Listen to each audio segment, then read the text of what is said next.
तिमीले एबीसीडी भन्न जानी हौ कि नै? जान्दिनौ। अनि क ख ग घ भन्न सक्छौ कि नै त?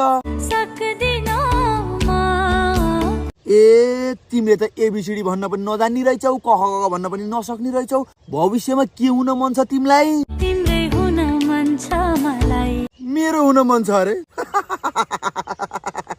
मेरो त गर्लफ्रेन्ड छ हो, गर्लफ्रेन्ड। अनि मलाई भेट्न पनि बोलाछ आज। ल म गएँ गर्लफ्रेन्ड भेट्न। नजाऊ कतै छाडेर मलाई।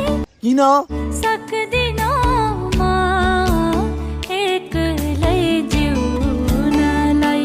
अब तिमी एक्लै जिउन सक्दैन भनेर मेरो आफ्नो गर्लफ्रेन्ड भेट्न नजानु त म गएँ। आउन माया। माया रे? कसको माया? मेरो। तिम्रो माया रे? होइन म तिम्रो माया साया। हो। ए म होइन के, म गएँ यार। गर्लफ्रेन्डले बोलाइछ। आउन। उहाँ गर्लफ्रेन्डले भेट्न बोलाइछि अनि उसलाई भेट्न छोडेर तिमीलाई भेट्न चाहिँ म कसरी आम भन त? काम परेको बहाना गरेर। तिम्रो कुरा त ठिकै हो तर मिल्दैन के, त्यसले थाहा पायो भने त मेरो हड्डी करङ सरङ सबै भाँच्छ त यार। तिमी बुझ न कस्तो यार।